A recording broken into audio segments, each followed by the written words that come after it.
Joe from Kuala Lumpur. So one of the things I found out that I really dislike is asking people for permission. And I think part of the reason why, not just me, but a lot of other people, they have a tendency to ask before they do anything is because that's how we were socialized as children. As kids in school, we had to ask if we could go to the bathroom or not, or when to stand up, when to sit down, when to go to bed. These things we had to ask because as small kids, we didn't know any better. But of course, once you grow up, we no longer have to ask permission for those things. And I think a lot of the things where we have to ask permission, that no longer applies. So for example, let me give you a concrete example. Do you really have to ask someone permission to chase your dreams or change your profession or maybe experience something new, such as go to a new place? These things you go after on your own. There's no one that is there to tell you yes or no. And that's something that I've discovered. And I think young people especially, they struggle with learning this because they're still in the transition phase from being in school where you're in a very controlled environment where you still have to ask people whether or not you can do things, versus in the real world where you have to know what to do on your own. You're a lot more independent. So that's why I think a lot of young people, they end up regretting doing a lot of the things they do, such as working in a steady job that pays good money, but it's something that they rather not do. And they stay there for too long and end up regretting the time that they lost because of it.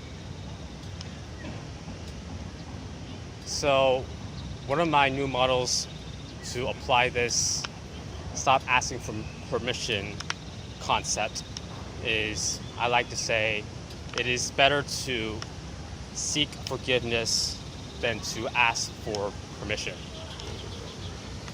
So when I want to do things, as long as it's within reason, I just go ahead and do it. I don't try to find someone's approval before I go after what I want. And how I've been applying that in my own life is beginning with my teaching English as a foreign language position in Bangkok. So some of the things I did, I began recording lectures. I shot my kids with a water gun. I also had them do push-ups in class.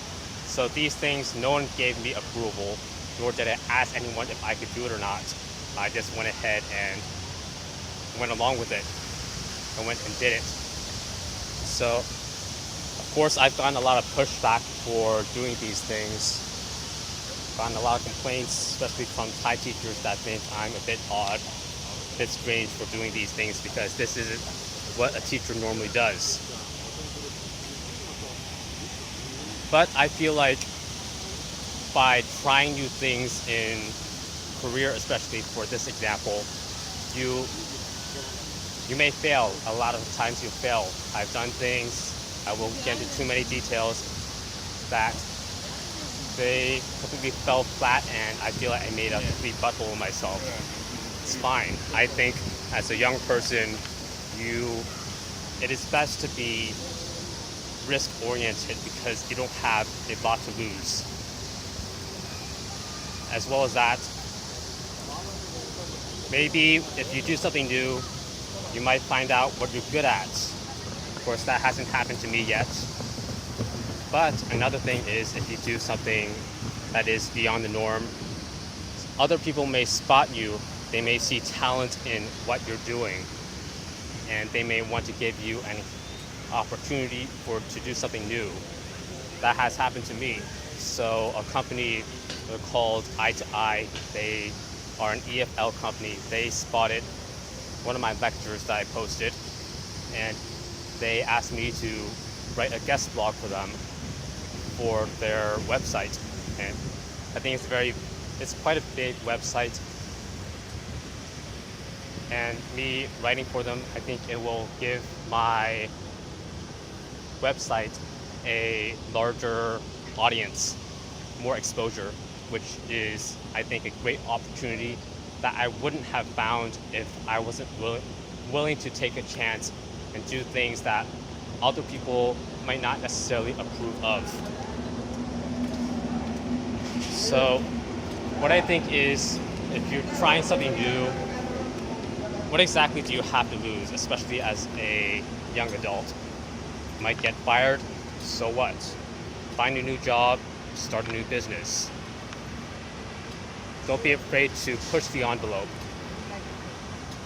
Toe the line, try something new, don't ask for permission. Bend it till it breaks.